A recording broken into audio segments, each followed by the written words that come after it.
there. All right, thanks for coming out. This is a very special date for dorks everywhere. I did see that the U.S. News went ahead and did the headlines that they had from the movie, except the headlines that they have from the movie would actually be from tomorrow. October 22nd is when they would have reported that Marty's son got in trouble. But let's go ahead and go anyway. After this talk, one of the things that you'll see is I expressed a little gratitude for you showing up, but you'll see that gratitude is always illegitimate in every situation after I'm done with my talk. Also, you're going to see that the talk is a little bit deceptive because it's Marty McTime flies. But the truth of the matter is Marty McTime doesn't fly, is how reality is. So what I'm going to do today is talk a little bit about time and time travel. And in philosophy, what we do is, well, sometimes it's said about philosophy that we ask questions of children and solve them by the methods of lawyers. Some of the methods of lawyers is to go ahead and figure out what the possibilities are and figure out which one is the case. And so what I'm going to do as far as time goes, what are the possibilities as far as the ontology of time? That just is a big word for the reality or the being or the nature of time. What are the possibilities for the being of time? And then which one is the case? And then finally to see whether or not some of the events in Back to the Future or the paradoxes in Back to the Future can go ahead and either happen or be avoided is what I'm going to do.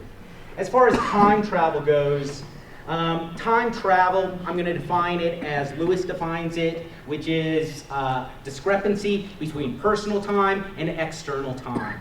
Personal time is going to be like what's on your clock, and external time is what's in the rest of the world. And if you can get a discrepancy between those two things, so my clock says 2 hours have passed, but 10 years have passed to you people, then I am a time traveler.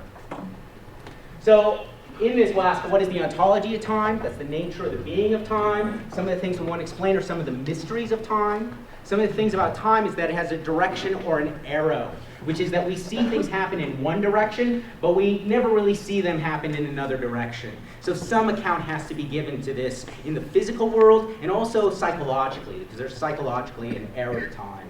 There also seems to be a flow to time also, which is that it, sometimes they talk about the river of time. As far as the river of time, I guess the banks are our light cone. But as far as the flow of time goes, it seems to move at a constant rate, that rate being 1 second per second. And then, given the correct ontology, which we'll look at those, we'll ask whether or not Back to the Future is possible, and whether or not it can go ahead and answer some of these questions. Now, as far as the flow of time and the arrow of time, what that suggests is things change. And this is sometimes what people say about time is just a measure of change. That's a relationist view of time. But a dynamic theory of time is a theory of time that incorporates some change, some movement of this present moment through something oftentimes, or at least towards.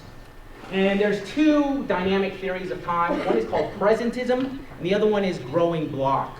For presentism, this present moment is real, but the past is no longer, the future is not yet.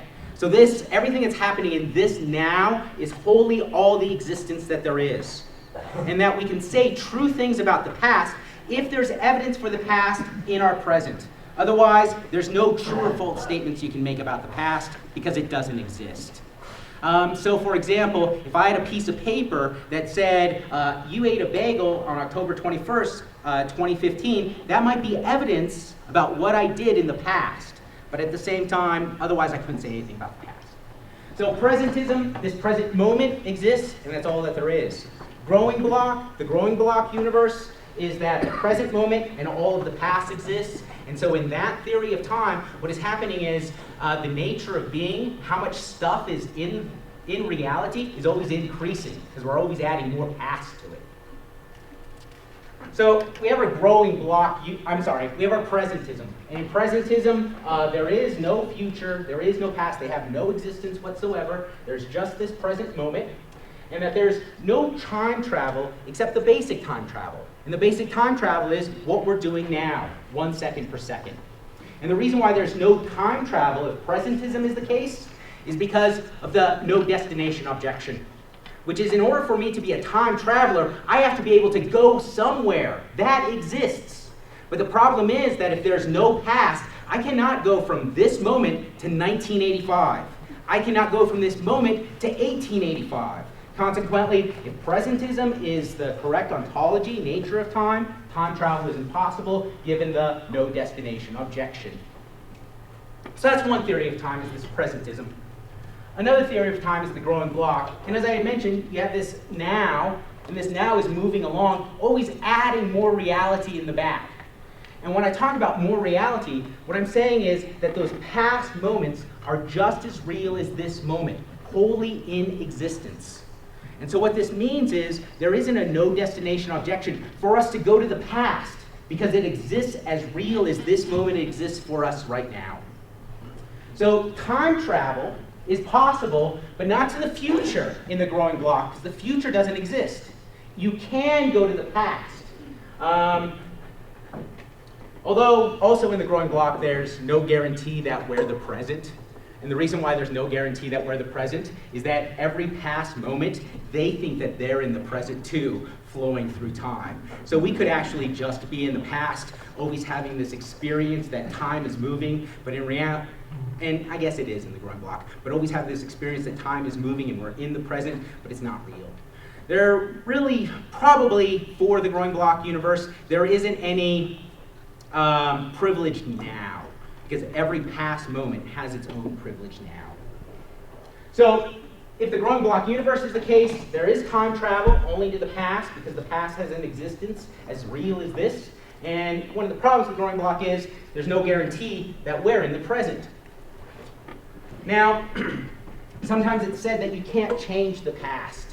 And that in the growing block, which allows for time travel, the idea is, well, what if you went back in time and did something, would you screw everything up and make it so that you can go back in time? It's like the grandfather's paradox. Well, sometimes people like to answer that there's time, oh crap, I forgot the word, timelines? Timelines? What I would do is, I would go back in time and then start this other timeline, yes? There's two ways that you can go ahead and think about this. If you go back in time and start another timeline, then you destroy this timeline. What does that make you as a time traveler? The worst person in history. And the reason why you're the worst person in history, everyone that exists on this timeline ceases to exist because of what you've done. And that if you go back in time and this timeline continues, I think that going back and changing things and destroying the past timeline, I think that's what's going on in the Terminator movies now. Right? Because in the Terminator movies, they say to the Terminator, you're nothing but a relic from a deleted timeline. And so in that way, all the time travelers in the Terminator movies are worse than Hitler. And the reason why they're worse than Hitler is that they're getting rid of entire universes. There's also a problem if you create other timelines. And the problem why you create timelines is all the horrendous evil that exists in the world. I would think that you start to become responsible for that. And one of the things about the horrendous evils in the world is that they take away the joys of the world. And so, for example, you can be having a good time watching Comedy Central at 1 o'clock in the morning, and they go ahead and show the commercials for the animals that are abused. And the worst commercial for the animals that are abused is when they show the picture and underneath it says, I just want to be a good boy.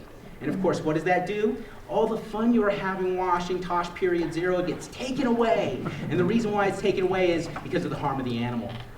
And so if these timelines, if the horrors or the harms, the evils of the timeline outweigh the goods, then when you make a timeline, you make a horrific world. Which then, if that's true, it might be good that you deleted the other one, because you deleted a horrific world. But these timelines, sometimes people talk about these. We don't have to consider them too much, because they're not possible. In the way that we think about it, in the idea that there's change and that we can make change. Now, support for the dynamic theories that there's a flow to time, that there's a direction to time, that things are changing, is that it's consistent with our experience of the world. That seems to be what's going on. And it's also the case that nature seems to provide what we're looking for, which is a direction to time. And so it seems to provide this arrow, or some people think that it provides the arrow. And what seems to provide the arrow for time is entropy.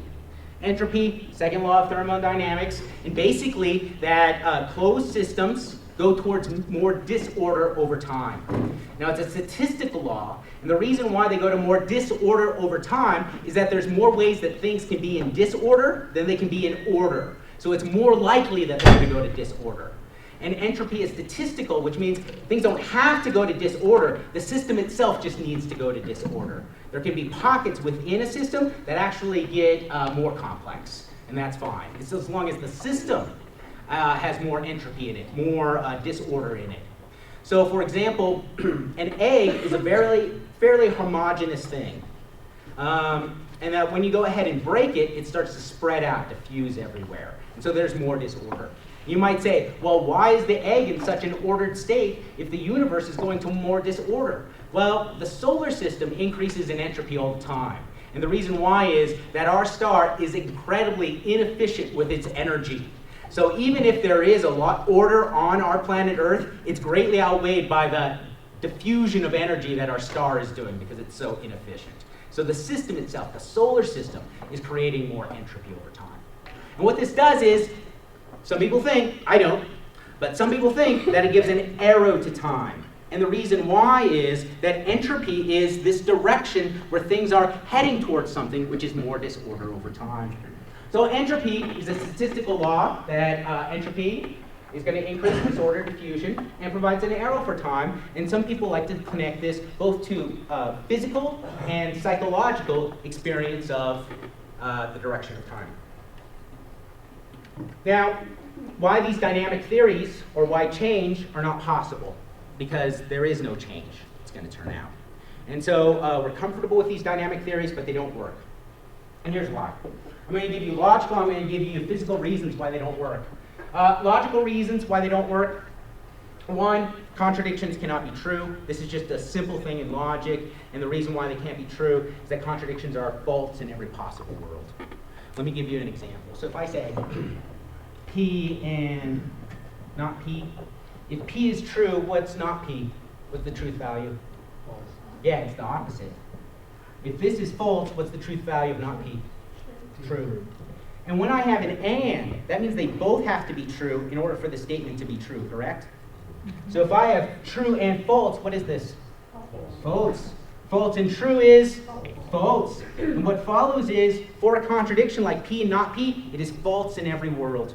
This is one of the tools that we use in philosophy, which is that if your thinking leads to a contradiction, it can't be the case. Not only in our world, but in every world.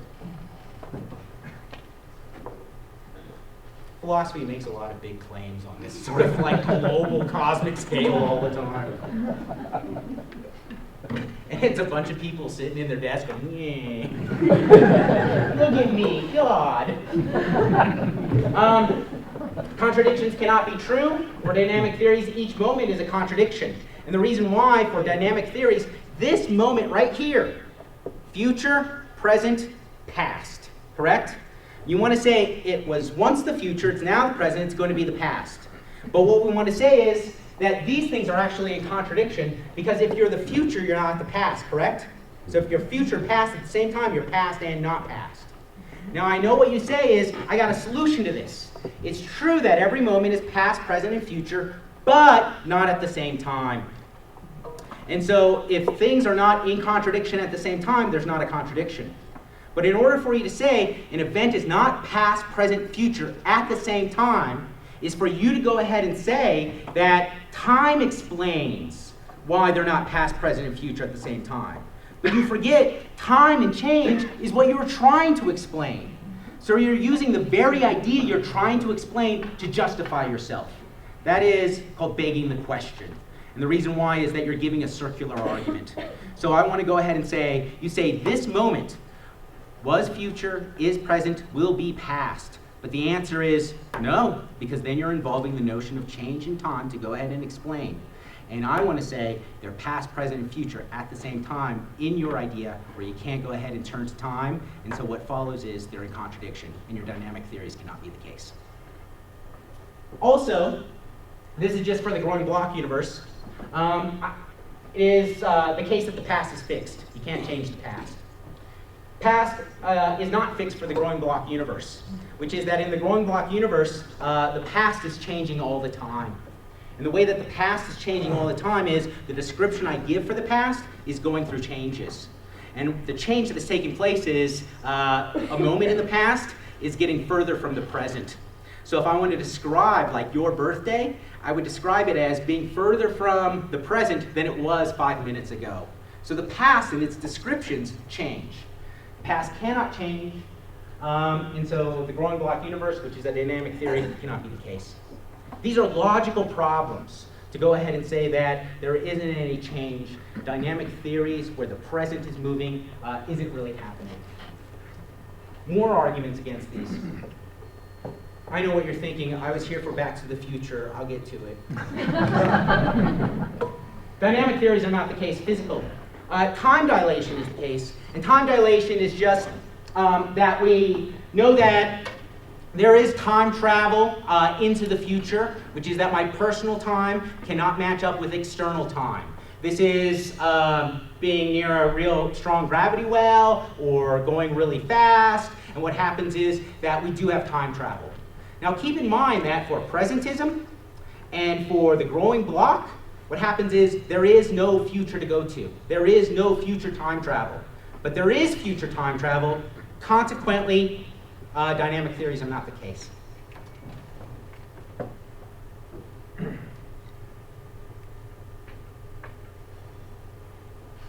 I got a charade, right? I don't know how many of these I want to go through. I'll go through another one. Another problem is, and this is going to be related to the arrow of time, which is in dynamic theories, time flows.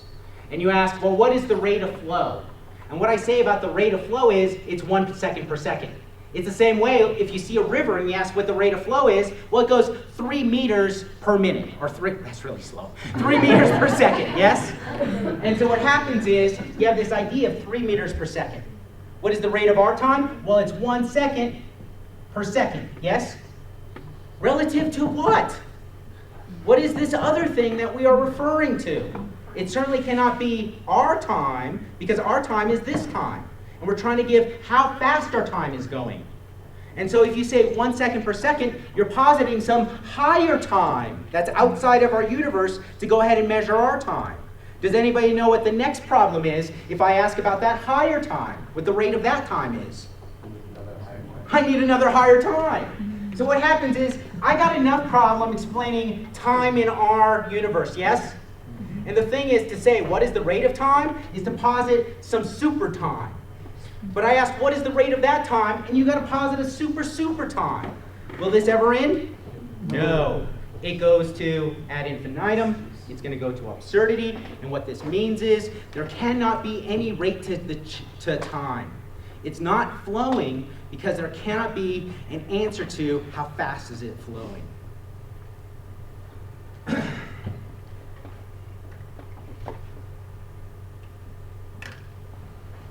So first off, I'm giving these arguments.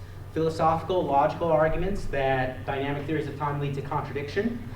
Physical arguments, which is time dilation is real. Time dilation is not allowed for these other theories of time. Consequently, these other theories of time are not the case.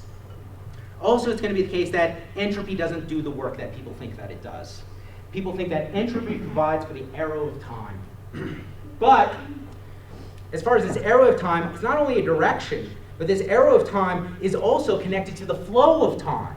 Because the arrow of time is meant to explain change in the world in a certain direction. And the change is assuming a dynamic theory. And we've already shown that dynamic theories are not the case. Consequently, entropy is not providing for an arrow of time. It's an asymmetry, absolutely, in our universe. But it's not an asymmetry that we can go, oh, well, there's time, because time isn't there. So, it's funny because they use entropy to explain the arrow of time, but the arrow of time is connected to the flow of time. The flow of time cannot be the case because you can't give the rate of the flow of time. Consequently, there really isn't a problem with the arrow of time. So all the people that do work with the arrow of time using entropy are kind of wasting their time. And the reason why is there's a problem that doesn't need to be solved. Also, entropy does not give for the psychological arrow of time. And the reason why is psychologically there's a consistent rate to change. Oftentimes we say that this is measured by the clock. But entropy is a statistical, so there's no consistent change in entropy in a system. Consequently, it cannot explain the psychological experience we have with time.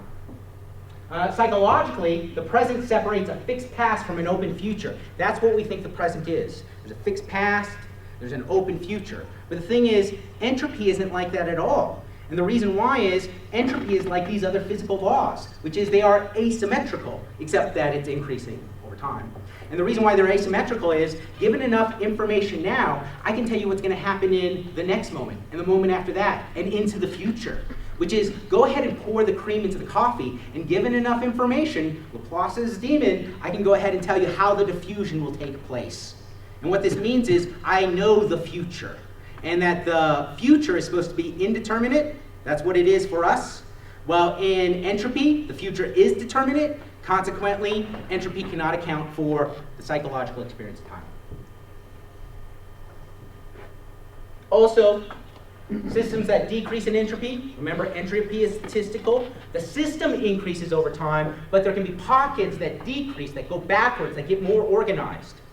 Now, if you witness, or if you're in a system that is getting more organized, you're not going to experience time going backwards. Consequently, the entropy cannot account for the psychology of the arrow of time. As I mentioned, what philosophy does, lay out possibilities, and we try to figure out what's true by figuring out what cannot be the case.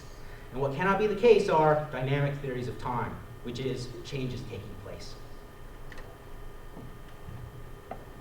The answer, then, is going to be our final theory of time, which is the block universe, or sometimes called eternalism.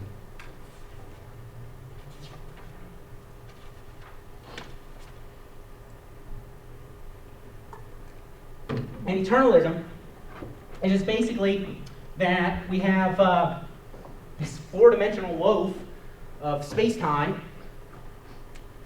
So say that we have the whole universe, and it's just eternally always been like that. And that each moment is just as real as every other moment. And so this moment that we're in right now, you can't really say that it's present because there is no privileged present for anybody. You are actually existing in the last moment as real as this moment. And you are existing in the next moment as real as this moment too. And this is the growing block universe. And in the growing block universe, there is no change because every moment, every event is eternally fixed in the position that it is in.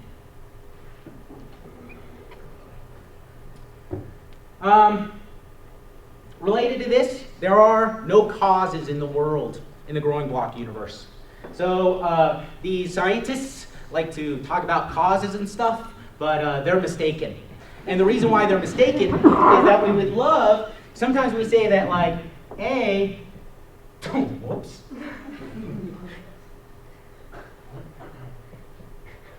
When I did that, that was so inconsistent, it looked like I was having a stroke.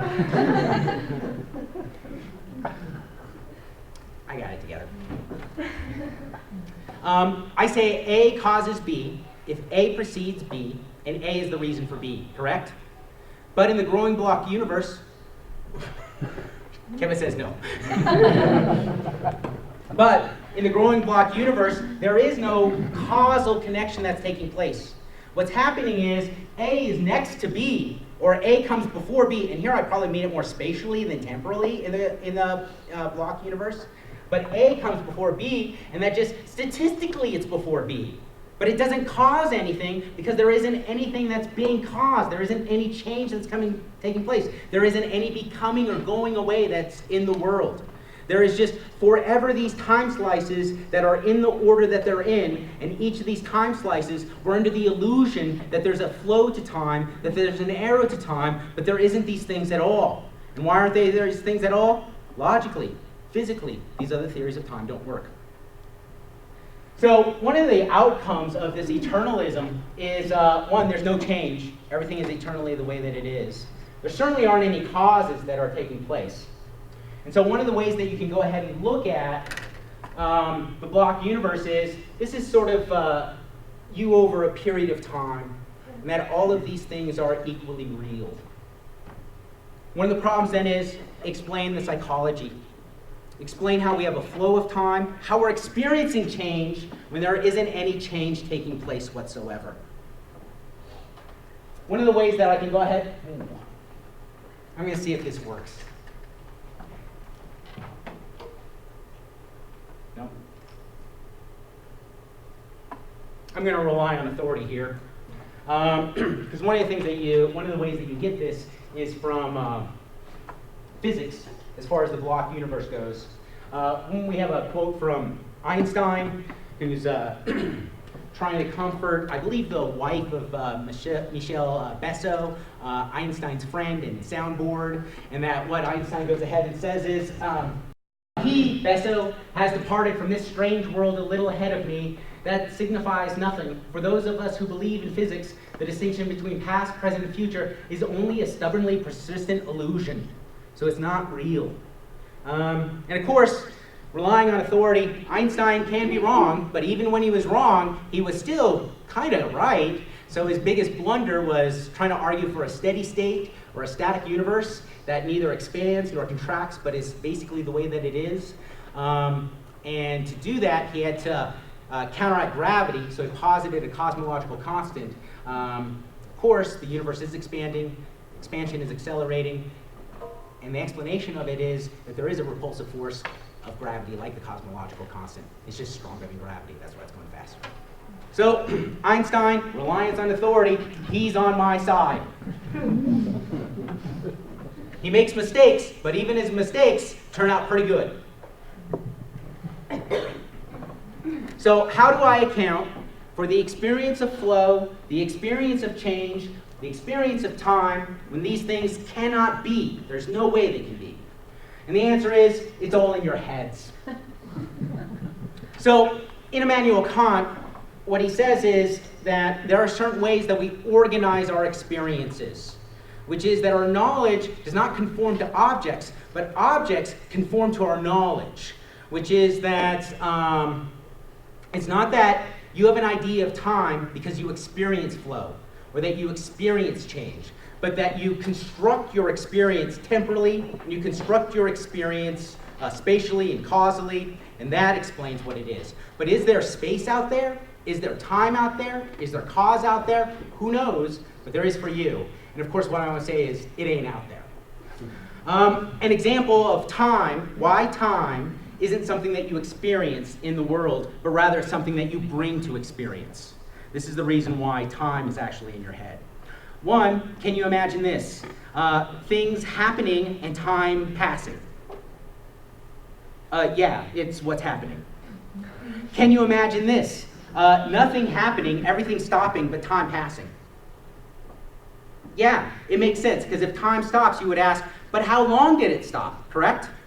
So you still have this idea of time passing. Can you imagine this? Things moving around and changing, but time not happening. Can you imagine this? Things not moving and time not moving either. And I think for all of those, for those last two at least, the answer is, I can't imagine it. And the idea is that you're not getting time from experience, you're bringing time to experience. So where is this flow of time coming from? It's not from the world, because the dynamic theories of time are not the case, but rather what's happening is you're creating this temporal thing. And of course, when I say create, when I say organize, that's in time, right? And I'm saying that we're not in time, but this is just a limit for the type of creatures that we are in the universe that we're in. Entropy in this case doesn't explain the arrow of time. It's an asymmetry in the block of time, which is that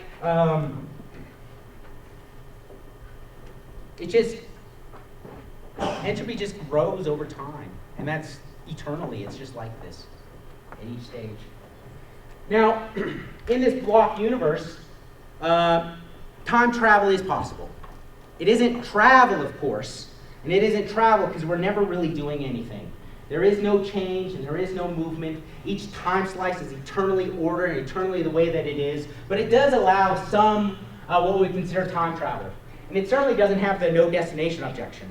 Because does the future and past exist in the block universe? As real as this moment does right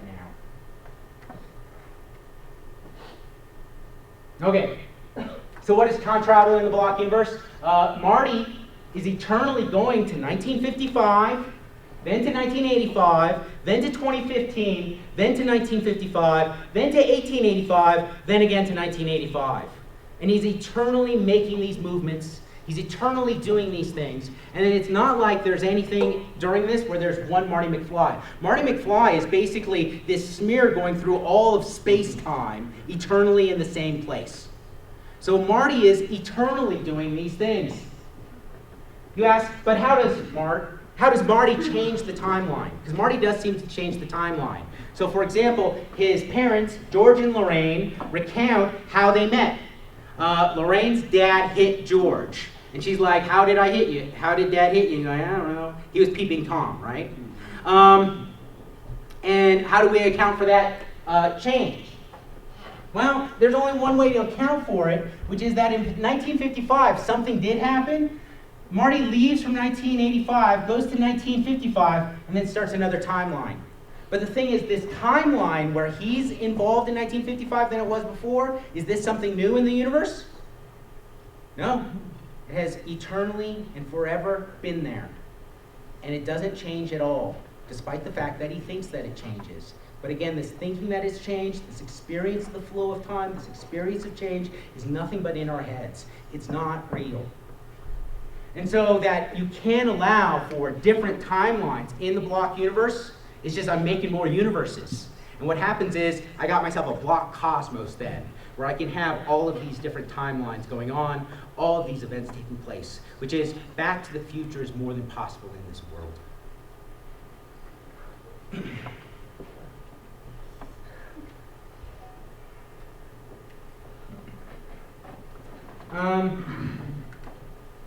Also, well, there might not be timeline change in Back to the Future. It's weird. I don't want to get into this one. Basically what happens, it's the dumbest thing. I don't know if you're familiar with these movies, but what happens is old 2015 Biff steals Gray's almanac, goes back to 1955 Biff, goes ahead and gives it to him, gets back in the time machine, goes to the 2015 that he left. But because he gave that almanac to Biff in 1955, it should have been a different 2015 that he arrived at. And you say, well, that doesn't sound possible. But you don't understand. I got an explanation of everything in the block universe. So this is the weird thing, right?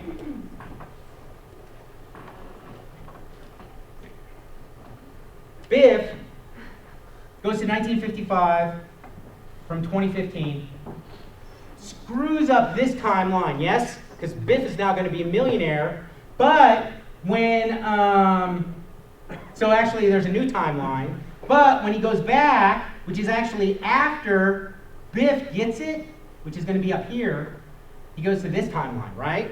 So he goes from he goes from the future to the past, starts a new timeline when he interacts with Biff, and leaves that timeline and ends up on another timeline.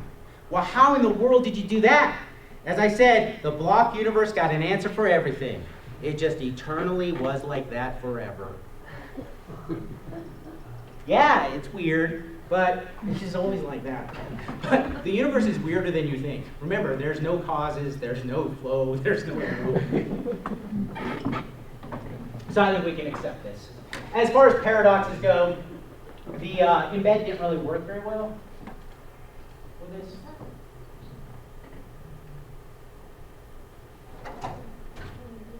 I want to talk a little bit about time paradoxes. This is what Doc Brown says about time paradoxes. Jonathan, conceivably entire her future self. Whoops. The consequences of that could be disastrous. Oh, great Scott. Jennifer could conceivably entire her future self. The consequences of that could be disastrous. Doc, what do you mean? I foresee two possibilities. One, coming face to face with herself 30 years older would put her into shock and she'd simply pass out. Or two, the encounter could create a time paradox, the results of which could cause a chain reaction that would unravel the very fabric of the space-time continuum and destroy the entire universe. Granted, that's a worst-case scenario, Construction might in fact be very localized, limited to merely our own galaxy. Well composed. I do like that because they make paradoxes as a threat to the entire universe, and since philosophy deals with paradoxes, it puts a great deal of weight and responsibility on us. But, so let's go ahead and look at some of these paradoxes. First off, it's the paradox of Jennifer meeting her other self, right? And the question is, well, what's that paradox? And the paradox has to do with personal identity. And so the paradox would be this. Personal identity is an individual. Jennifer has personal identity. There are two Jennifers. And you can get different conclusions out of this, but one of the things is, I just need to have a problem. And the problem, of course, is if there's one of you, there can't be two of you. If Jennifer meets Jennifer, then there's two of them, right? So that's the paradox I think that he's talking about. Of course, this Jennifer paradox is fairly easily solved. And the reason why it's solved is that your life is just this tunnel through space-time where you might go backwards in time, but at the same time, if you coexist in these things, you're still one thing. And the reason why is your personal identity is not like any single moment. Because that last moment, and when you were 5 years old, and when you're 55 years old, are just as real as this moment. And so we would consider your personal identity to extend throughout the whole thing of space-time. And so what happens is that you are this smear that covers space-time, sort of worming your way through it. And so there isn't any contradiction or paradox of Jennifer being with herself, being near herself, in the same time as herself. And the reason why is they're still separate things, because there's only one identity.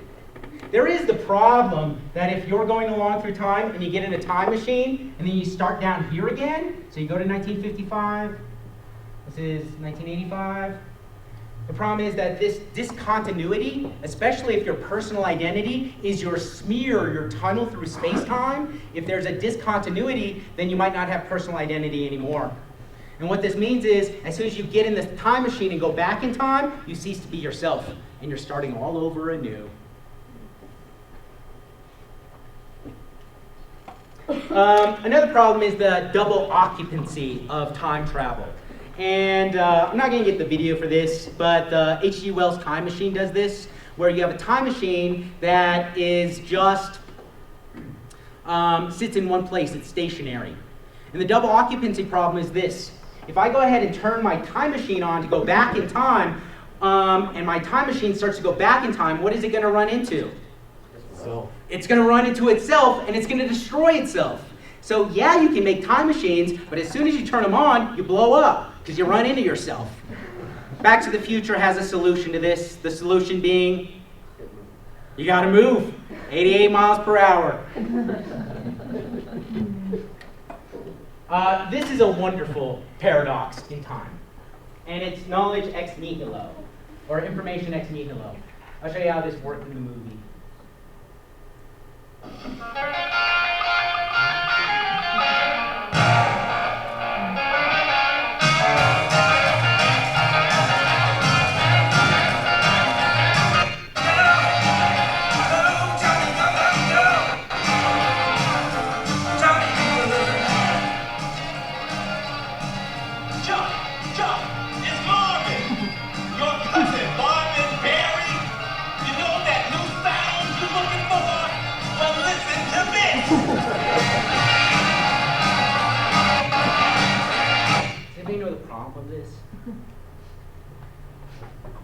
Who invents rock and roll? Not him. Well, say Chuck Berry. Okay. So who invents rock and roll? Chuck Berry. Chuck Berry. Where does Marty McFly learn of rock and roll? Chuck Chuck Berry. Where does Chuck Berry learn of rock and roll? From Marty McFly. From Marty McFly. Right? And so the question is, what's the question? Who invented rock and roll? Marty McFly. No, we got it from Chuck Berry! I mean, Star Trek 4 has a similar problem in which they give some guy the molecular structure for transparent aluminum. And the problem is, they got the molecular structure of transparent aluminum from the past, but they went to the past to give them it. So the question is, who invented transparent aluminum? Who invented rock and roll? This is knowledge ex nihilo. This is also like time machine stuff, which is if your future self came to you and told you how to make a time machine so you could make a time machine and go back in time and tell yourself how to make a time machine, then the question is, where did the information about making a time machine come from, right? This is creation of rock and roll, creation of transparent aluminum, creation of time machines, ex nihilo. And of course, this is a very strange thing, but I have an answer for it. Do you know what the answer is? It has eternally been like that. and really, in like the literature, like the answer to this is, that's just weird. But what are you going to do? There's a final paradox, which is just the grandfather paradox.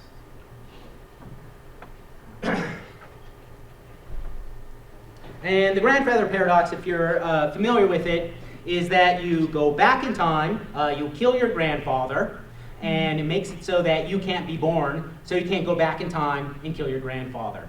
In the Back to the Future story, the grandfather paradox has changed a little bit. It's more like the peeping Tom paradox. Because what happened was Lorraine was going to meet George because George got hit while he was peeping on her in a tree. And then what happens is her pity for him causes them to be together forever, despite the fact that Lorraine probably could have done a lot better than George McFly. And so the problem is this, and you see this with Marty McFly, which is that he goes back in time, he interrupts their meeting. And the problem is if their meeting is interrupted, he might not be born. And you start to see this at the end where it's like the probabilities of him being born start to get less and less, so he starts to disappear. And the pictures and the photos, they start to disappear too.